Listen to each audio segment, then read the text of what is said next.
Vesnan stepped back and admired his work. His pentagram conjuration ready. His plan to conquer Dinas Castle was in motion. The Dark Lord knew he had the element of surprise on his side, as no one had dared to attack Lineria since the ancient times.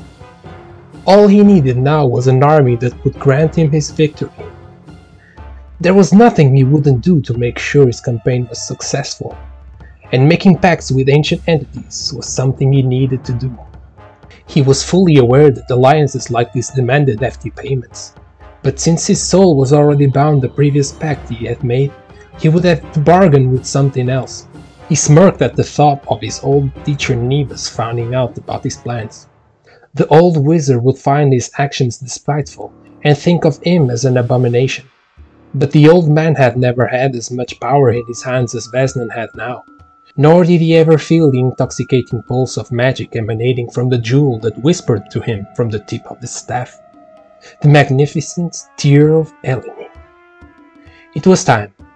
As soon as he started chanting his conjuration spell, the grass surrounding the pentagram rotted, and the air became tainted with the stench of rotten flesh and sulfur.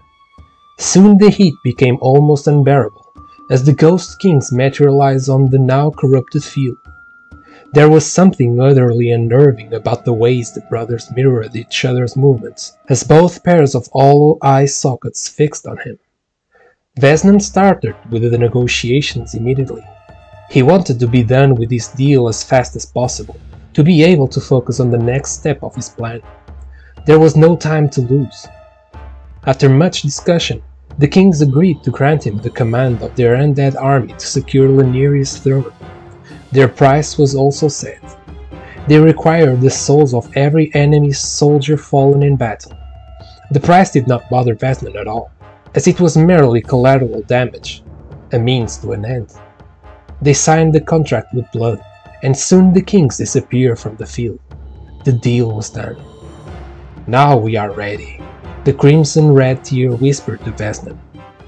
"Let the journey begin."